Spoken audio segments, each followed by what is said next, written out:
Hey, this is Basketball Talk 77, and today's video is about the Russell Westbrook trade to the Los Angeles Lakers.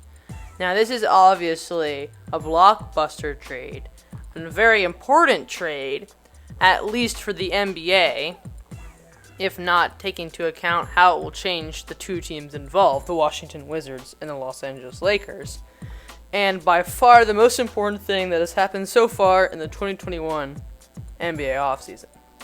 We should definitely mention the trade in full, which was the Wizards will acquire Kyle Kuzma, Montrezl Harrell, Kentavious Caldwell-Pope, and the number 22 overall pick in the draft. That was the situation when the trade first happened. However, now that the draft has happened, we know that the 22nd pick was Isaiah Jackson. Editor's note, this is actually not the full trade. It is a very small detail, but apparently there were 2 second-round picks from the Wizards that were added to the deal, which hurts even more because that means that you lose a lot more extra trade value for the Wizards. Not a lot more, but since they're only getting 1 draft pick anyway, it's still a lot of that draft capital that they lost. But anyway, I just wanted to mention that because it's full, but it really isn't that important in terms of the full trade. Continue with the video. Isaiah Jackson is, of course, like any 22nd pick, not seen as the next great superstar, so most imagine, and me too, that he's not going to add that much to the team, especially not the first season. Of course, we all know who the Lakers got, Russell Westbrook. Looking at both sides, I'd say that this was a decent trade for both sides, but I wouldn't say it was a great trade for either side. Russell Westbrook will definitely help the Lakers because now they have a big 3. However, Russell Westbrook is also known for taking a lot of possessions. He's going to take a lot of pressure off LeBron James, which is important because LeBron James will turn 37 at the end of next year, and so he will not be able to play heavy minutes.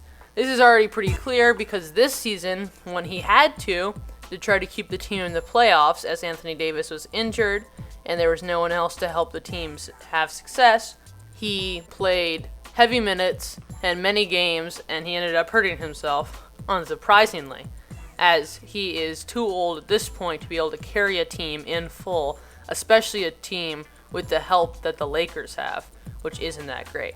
Russell Westbrook will fix this problem, definitely, and LeBron will not have to play any more minutes than he wants to because Russell Westbrook will be a firecracker, perhaps not off the bench, but still taking away a lot of minutes away from LeBron, which is what they want.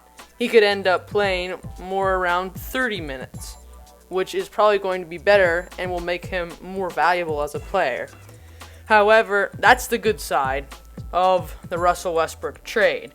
That's the good part about the Lakers getting Russell Westbrook.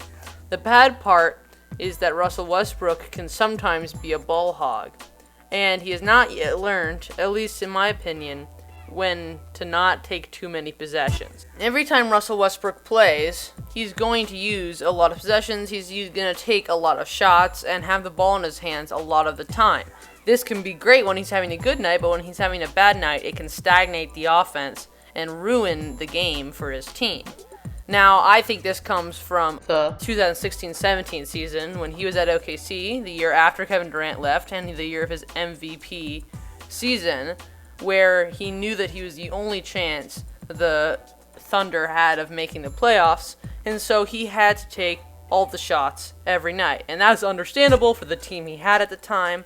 However, it gave him habits that he hasn't fully gotten rid of ever since, which is this high amount of shot taking that he has. Maybe with 2 other stars instead of 1, which he's had for the last few seasons. Carmelo Anthony does not count as a star on the Thunder because he was terrible. He will get out of this kind of play style and will learn how to use less possessions when it isn't his night. However, as for what we've seen, he still takes a lot of possessions. Not as many as he did in OKC, but still a lot. LeBron is an offensive system in his own right, and when he plays, everything runs through him. So if Russell Westbrook isn't able to go past that mold, to go through the LeBron offense, and isn't successful to be through that offense, then he will not have much success with the Lakers. And just like Dennis Schroeder, he will become much less successful and important than he was on a team before.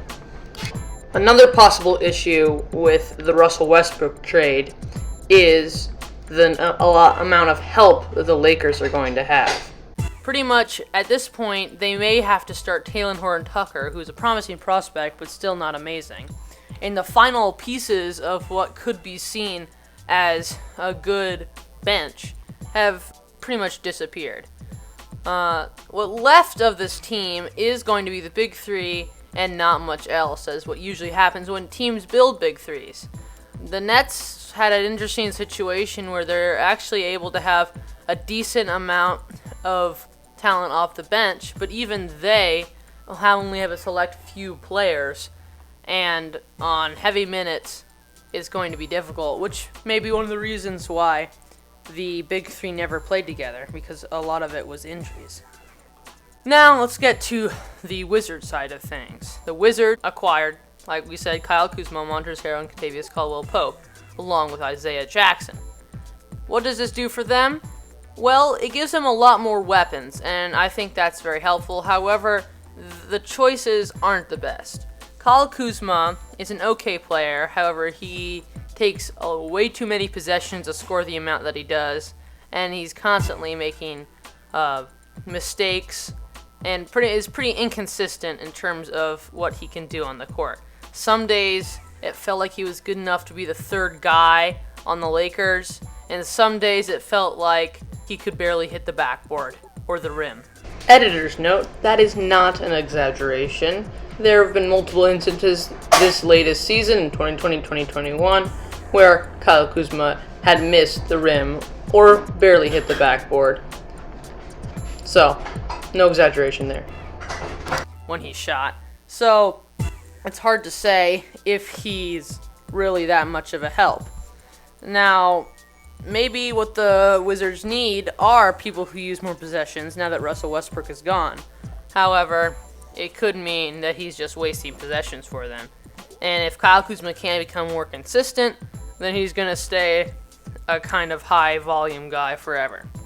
Now, next player they got is Montrezl Harrell, and this one I especially am upset about because one of the main problems with the Wizards was that they did not have a lot of tall centers. Robin Lopez was pretty much one of their only tall centers. Daniel Gafford came in later as more help. However, they still had a lot of trouble with getting tall centers. For a while, I remember, especially in 2019 to 20, their center was Thomas Bryant, who's a great player, but's pretty short.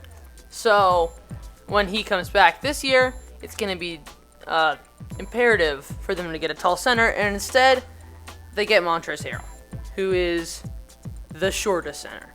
So, I mean, he's a great player. He'll add energy to the team. He definitely fit in with the Wizards' high-paced offense. The Wizards were the highest-paced team in the league last year. However, in terms of fit, I'd still like to have more taller guys. But perhaps the Wizards will go for a more small ball lineup. Or Daniel Gafford will be good enough. Anyway, final players Kentavious Caldwell-Pope, he and Isaiah Jackson. We can lump them in together. They really don't add that much. Kentavious Caldwell-Pope is a good shooter, so I guess that's good. It's not really what the Wizards needed. They needed a defense, and he's shown to be at least a decent defender, so it's a good pickup. But all in all, that package doesn't hold a lot of direction, in my opinion. Bradley Beal's going to be alone next season. No Russell Westbrook, so no star, which means that chances are, if you wanted to trade, if Russell Westbrook was getting traded, if you're the Wizards and Russell Westbrook was getting traded, then you've got two options at this point. You either are going to trade Russell Westbrook for a star, so you can have another chance at a playoff spot or contending, or you could try to get a lot of draft picks so that you could start a rebuild, and that would mean trading Bradley Beal. And this trade doesn't have a lot of direction. yes, it is a good pick.